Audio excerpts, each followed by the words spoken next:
Oh, thanks. Awesome. Welcome to the commission meeting for January 28th, 2025. Let's do the pledge of allegiance. Allegiance to the flag, of the United States of America, and to the republic for which it stands, one nation, under God, indivisible, with liberty and justice for all. All right, Manager McGill, the roll call, please. Thank you, Mr. President. Commissioner Flynn, Present. Commissioner Siegler, Here. Commissioner Swager Wilson, Here. Commissioner Grella. Here. Commissioner Silverman is not able to attend this evening. Thank you very much. Do you want to jump right into discussion session topics, announcements? Thank you. Thank you. Earlier tonight, the commission met in discussion session and received information and discussed the following items. We heard a presentation from Greg Wharton, providing an update on the progress of the municipal vehicle efficiency plan and next steps. We discussed the next area of focus for the sidewalk expansion plan. We received information on a study and a consultant to review the delivery of EMS services for the municipality. And we heard updates on the activities of the various boards from their commission liaisons. Prior to that meeting, we met in executive session to receive legal advice from the solicitor on a variety of topics, and we also discussed appointments to boards and authorities. The next regular meeting of the commission will be held on Tuesday, February 11th. That meeting will begin at 8 p.m. in this room. Here are the ways the public can participate, either in person, you don't need to pre-register, simply show up at the appropriate meeting time. And if you wish to speak, sign the sheet at the back of the room, or remotely via the Zoom webinar format. Again, you don't need to pre-register, simply click on the link located on the meeting agenda on the municipal website. If you wish to speak during citizens' comments or during public hearings, simply use the raise hand feature on Zoom and you'll be notified when it is your turn to speak. That is all I have, Mr. President. Thank you, Ma. Thank you very much. Community highlights. Commission Vice President, please. President, tonight we extend our warmest wishes for a happy Lunar New Year to our vibrant Asian community. This holiday begins tomorrow as we start the year of the snake. The snake symbolizes wisdom, elegance, and intuition. We wish you lots of luck and happiness in the year ahead. This is a reminder that all property owners must keep their sidewalks clear of ice and snow. Residents have 24 hours after a snow event ends, and businesses have 4 hours after a snow event ends to remove frozen precipitation. Mount Lebanon is a walking community, and that means school children are not the only people who use the sidewalk network. People use them to get to work, to public transit, to run errands, and to walk their dogs. Please keep yours clear and help neighbors who may be elderly, sick, or busy with a new baby. People who violate this ordinance could be subject to citations. Police will start offering a warning, which gives property owners 12 hours to rectify the situation. If walks are still not cleared after that, they can be subject to fines of $5 to $300 for each day the sidewalk remains uncleared. To report dangerous, slippery sidewalks, call 911 and police will respond. On Saturday, we will kick off Black History Month. This year's theme is African Americans and Labor, which explores the way that the work of all kinds intersects with the collective experience of Black people. Find resources for learning on the Smithsonian's website at si.edu. Pittsburgh's August Wilson African American Culture Center is a great source of history about the role of Black individuals in Pittsburgh. They have lots of wonderful information on their website at awaacc.org. Thank you. Thank you. All right, let's move into citizens' comments. We'll start with people in the room. I will call your name. You could approach the podium, speak for up to 5 minutes. Please state your name and address for the record. And let's start off with Colonel Hoon.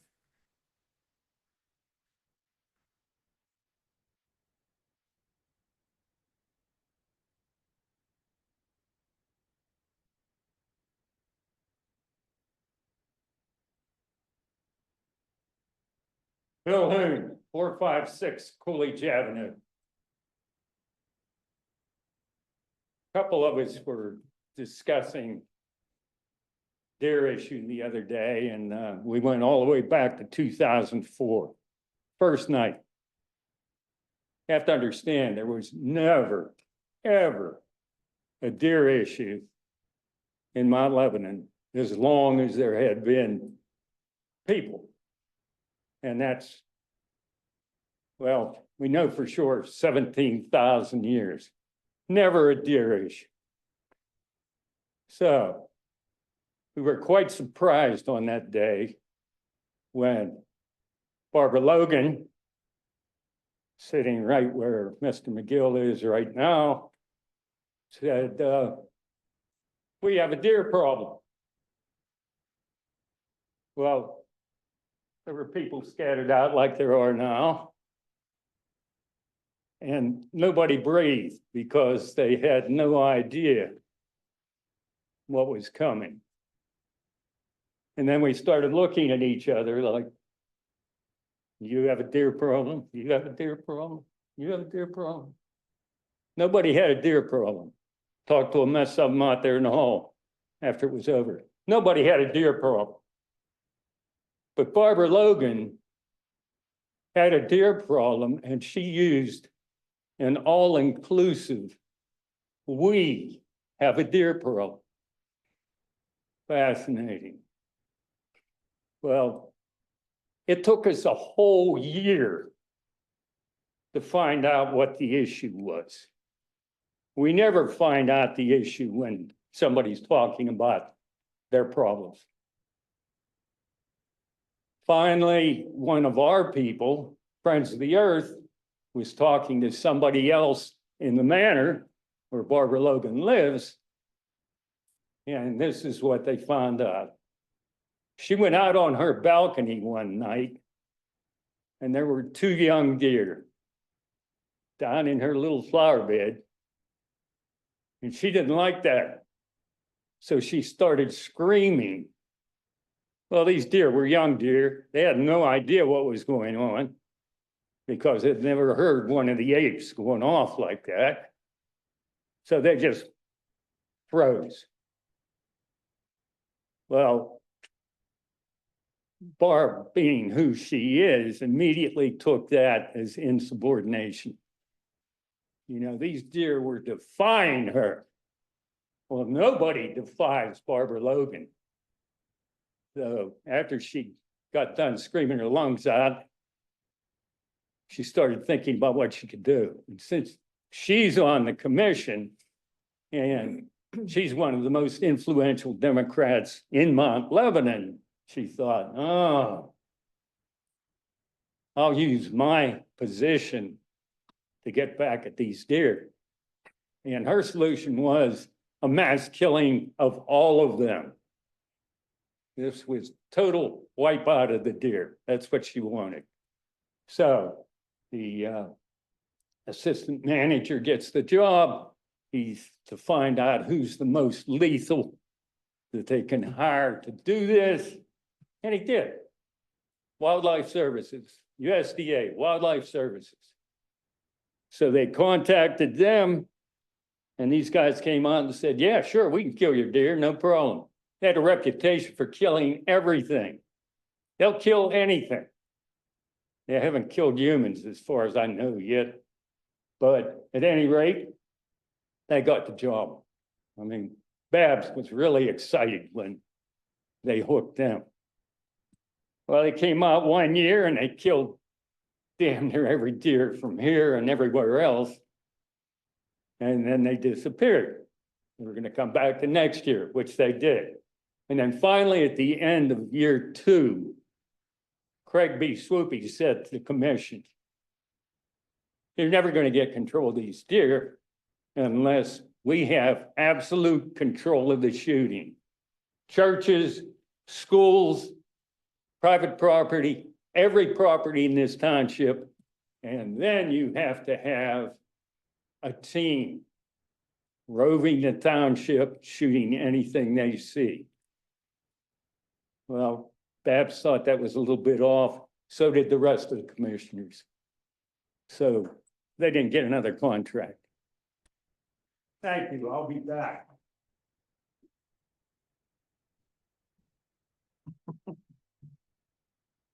Dave Egler.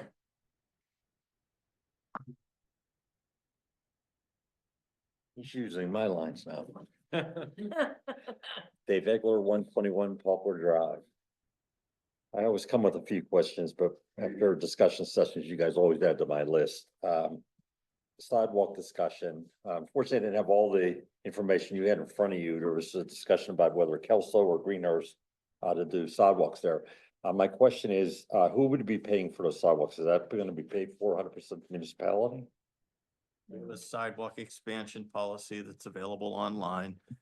Typically, the cost is borne 90% by the municipality. That's just for the installation of the sidewalk. Anything else that exists within a right of way that's been placed there by a resident or prior property owner is the financial responsibility of that property owner to relocate or remove. I assume that if a sidewalk is installed, that they would be responsible for the ongoing maintenance. Correct. Have these residents along any of these roads been contacted about the possibility of this going in? I'd be very curious to hear what they have to say, because I very well remember what was said in the past with sidewalks coming in. I'm just wondering if anybody, When I've door knocked on Lakemont, I have had conversations with many of them. They are interested in this conversation moving forward. okay, I mean, did you discuss like the ongoing maintenance and all those other issues? 'Cause Oh, yeah. many Oh, yeah. people, Yeah, you know, well, aren't but again, aware. I mean, this was an informal step in the process to begin the dialogue, right? We're not at a stage where there's a formal decision. It's simply, you know, do we want to move this dialogue forward and begin the conversation formally with residents? Okay, thank you. The one topic, that I had here come and talk about was you have 3 items on here related to vehicle equipment. Nearly $470,000 worth of purchases. Now, this question is for the commissioners. If the staff, please indulge me and not respond, I'd appreciate it. I'm looking here, it just mentions CoStar's purchasing. Was anybody else contacted or any other quotes taken? Are the commissioners aware of that before you approve nearly $500,000 worth of expenses? I'm just curious. I would think that you yourself, if you're buying your own vehicles, you would be checking various places a little bit. You wouldn't just take the advice of somebody to say, hey, this is the best price, give them a call and buy it. I don't think anybody in this room would do that. I'm kind of curious. It doesn't mention any other bids. Now, I do know that, you know, other place like Shaycog was contacted, you know, and checked the price, and that's fine. But you can also go and check fleet sales at the various places. I have found personally myself, because this is what I did for a living, that sometimes you can check with other sources and get a better price. There's other cogs out there. You could talk to the fleet sales. Many times things change. You get this contract price, things change out there. How much does it take to give a call, give the specs, and get a price? Once again, if you save 5%, you're gonna save over 20 grand. It's worth the effort. So my advice, and I see that, I'm glad to hear that the Financial Management Advisory Board's looking into some of these things with the vehicles. That's one thing I think is a good thing for them to look at. Now let's switch over a little bit to the electricity. I guess I don't see what the big deal is with the electricity. I mean, it seems like everybody thinks you just plug it in and it's nice and clean and a whole bit. We talk about carbon and all this. I mean, do we realize that over 60% is generated with fossil fuels? I mean, you're getting it this way or that way at one point. I mean, I don't understand that at all. We're gonna be spending extra money for something that isn't proven. We're gonna give you vehicles. I mentioned about the fire truck and how heavy it's gonna be to be in a garage. Hey, what happens on a nice cold night like this, going down a hill, a nicey hill? I wouldn't want to be living at the bottom of the hill with one of those fire trucks weighing as much as they may weigh, you know, with the electric batteries. I mean, we're looking, getting all these vehicles with the batteries, and you no longer even I can't even give you my AAA batteries anymore.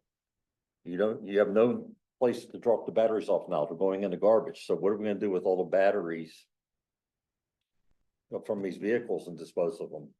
I mean, if this is gonna be done everywhere, we're gonna have a toxic dump site like you wouldn't believe.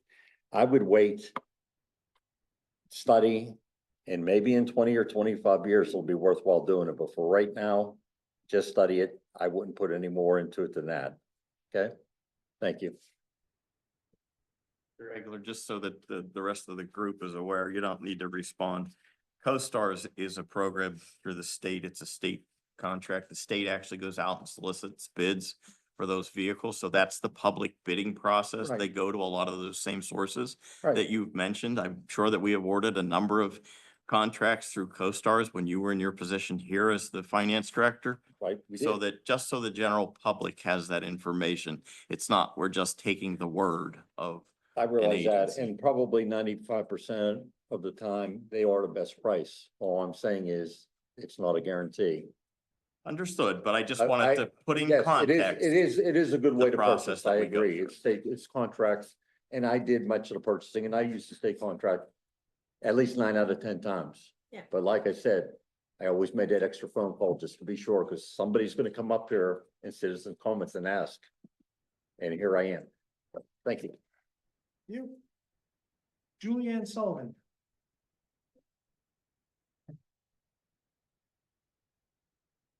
Okay, hello, my name's Julianne Sullivan and I live at 48 Shady Drive West. And I am a super fan of Keith Miguel. His communication skills are extraordinary, but that's not why I'm here though. I just wanted it on the record. I know that you heard from some of my neighbors at the last meeting, so I will only say that in winter, like the one we've had, this is not a walkable town.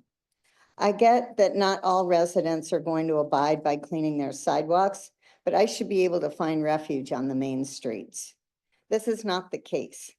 Everyone knows that the Spring Hill Suites is a multi-time offender, and there is no excuse for that. From the Sesame Inn to the entrance to Betsy's is another problem area. These are danger zones days after it has snowed. I'm here tonight to talk about solutions because that's what I like to do. As a communication specialist, I understand the importance of repetition and answering the why for people. I saw that the township sent out an alert the day after your last meeting. My question is, why aren't you sending out that out every time it snows? And let's digress on who gets the alerts. I know for a fact that not everyone in this township gets them from the Mount Lebo alerts. I realize they have to sign up for them, but how do they know they even exist? I'd love to see a partnership with the realty companies where new owners get a packet about the township when they buy property here. Now, maybe you have one now, but when I moved here in 2012, I got no such information. It can include information about signing up for Lebo alerts and rules about snow removal. I envision a postcard sent to every resident that on one side says something like, snow and ice removal is each household's responsibility. And then on the back, the rules about from the township about snow removal and a title, something like, keep our township safe for everyone. That's the why. People respond to rules more when there is a why. On the Walk Friendly Communities website, I found this quote, Mount Lebanon is a bronze level walk-friendly community due to the town's connected network of sidewalks and proactive approaches to supporting walkability and safety.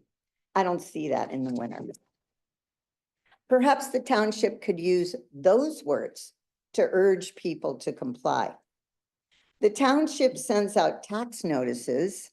Why don't they include the rules for keeping properties safe for our walking community on them? Since in reality, it is the homeowner's responsibility. Special notice should be taken for those who are absentee homeowners, those renting property or leaving for the winter. I also think it might be a good idea to rethink our police having the job of enforcing these rules. They have so much more important things to do. We don't have police write parking tickets. Why not have others write snow tickets or snow warnings? I want to walk away tonight feeling that you understand that the walkability of this community is important not only to me, but to so many others as well. We don't have school buses. Our kids have to walk these streets too every day. Don't you want to ensure their safety as well? I appreciate you listening and hope you will take into consideration some or all of my solutions to get more people to comply. At the very least, those on Washington Road should have consequences for not keeping our main thoroughfare clear and safe. I love this township. I love to walk. I don't want to fall. And finally, thank you for your service to this community. Thank you. Thank you. We have online comments. There is nobody online. Thank you very much for the commenters. That concludes the online comment section. Can we go to Commissioner Flynn for item number 3, please? Thank you, Mr. President. I move to approve the minutes from the regular meeting held January 14th, 2025. Second. All in favor? Aye. Any opposed? Motion carries. Thank you. Commissioner Sparkle Wilson, item number 4, please. This is a public hearing and consideration of ordinance bill number 1-25, amending the Mount Lebanon Code to include newly enacted ordinances or amendments to existing ordinances enacted since January 23rd, 2024. Mount Lebanon's ordinance were codified in 1978 with updates occurring periodically since that time. All of the ordinance have been enacted previously by the commission, but this action will codify the documents. Thank you very much. We'll conduct the public hearing. We have no one here signed up in the room. Anyone online? Nobody online. Before we close it, anyone have any comments? Didn't sign up who wants to speak on the public hearing? Hearing none, close the public hearing. I move to enact ordinance bill -125. Second. Motion and a second. Any questions or comments? All in favor? Any opposed? Hearing none, motion carries. Thank you, Commissioner. Commissioner Siegler, item number 5, please. Thank you, Mr. President. Consideration of an agreement for the settlement and release of claims. A complaint was filed with the Pennsylvania Human Relations Commission regarding accessibility to the Mount Lebanon Recreation Center. The municipality discussed the matter with the claimant. As a result of the discussions, the municipality agreed to make adjustments to a curb adjacent to the accessible parking spaces at the recreation center and agreed to accelerate the installation of automatic entry hardware for the automatic entry doors. The agreement serves as a settlement and release of claims. Mr. President, I move to approve settlement agreement for matter docketed at 202-400-517 of the Pennsylvania Human Relations Commission. Second. All in favor? Aye. Any opposed? Motion carries. Thank you, Commissioner. Commissioner Flynn, item number 6, Thank you, please. Mr. President. Consideration of the award of a contract for a professional service to identify the optimal approach for the delivery of emergency medical services. Medical Rescue Team South Authority currently provides emergency medical services as a 911 only service to 6 communities: Mount Lebanon, Baldwin Township, Castle Shannon, Dormont, Green Tree, and Whitehall. The municipality recently issued a request for proposals to engage a consultant knowledgeable in the management, operation, and financial models of a career emergency medical service for the purpose of identifying the optimal approach for the delivery of these services now and into the future.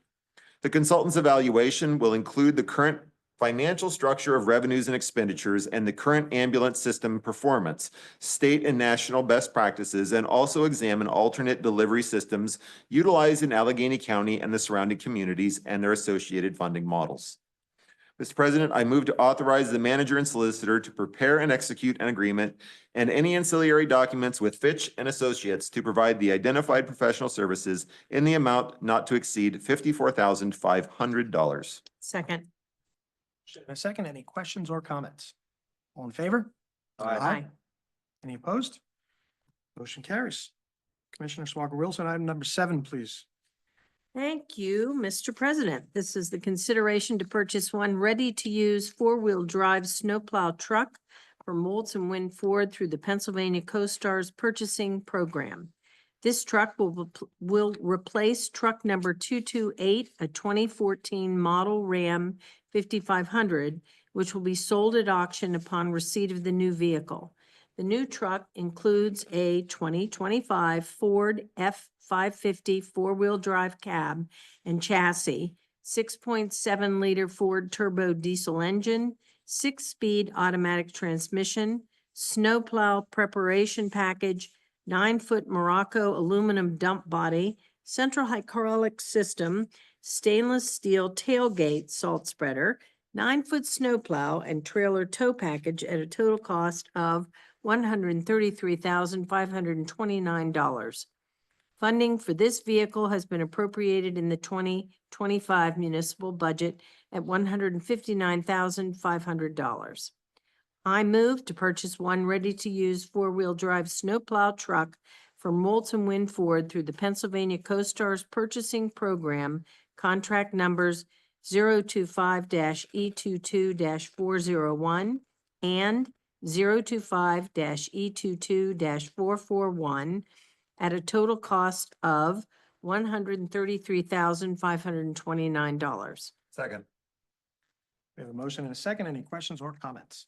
My comment is that our Public Works crew has done such a bang-up job this year removing snow. I mean, can you believe it, right? Like, you can't like look out your window and go on just that road because when you get out of here, you're like, what happened? You're in trouble. Yep. So thank you, Rudy, and thanks to all of your folks. They've just done a great job.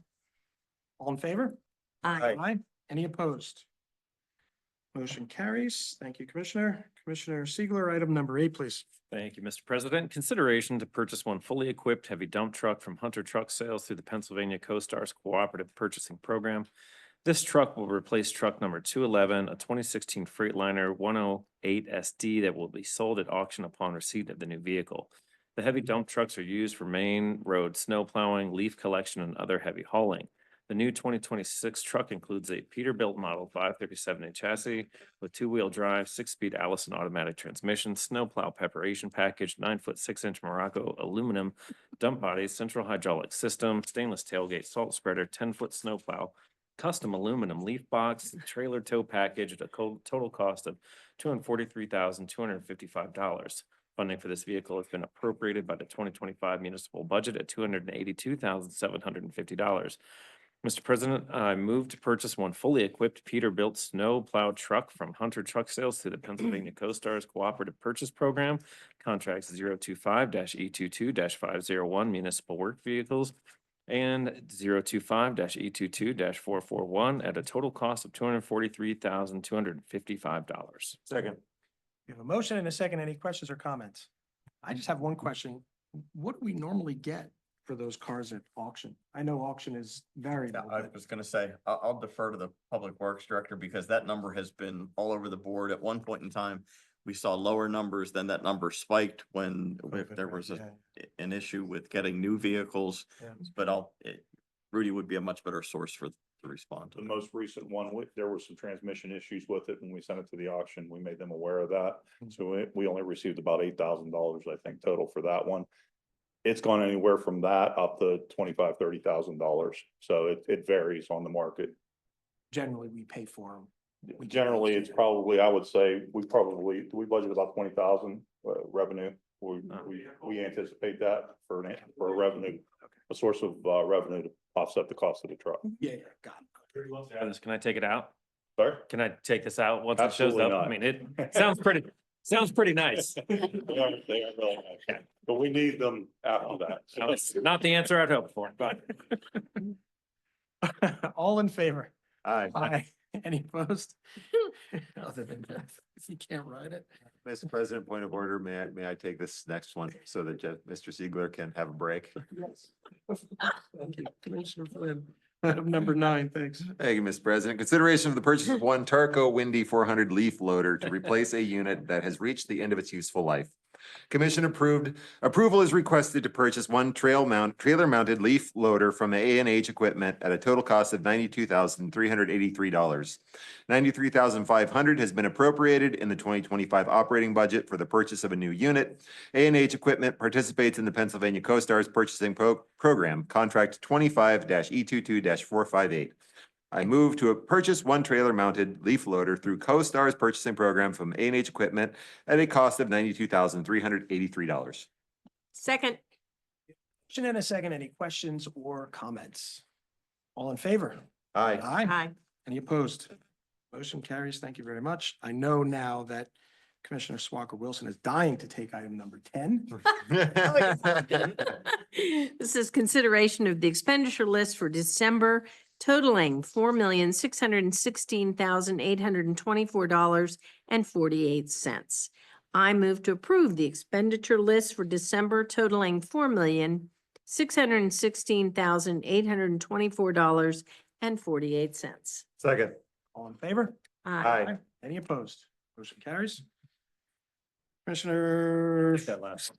People are- I move, I ask that reports be received and filed. And they shall be. Thank you. We are adjourned.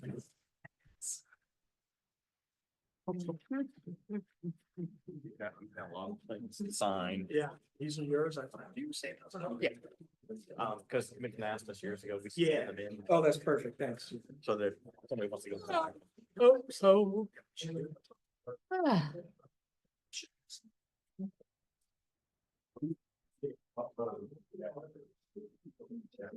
How you feeling? Oh, sore. Like, good night. I hope so. Oh, yeah. Take care of yourself.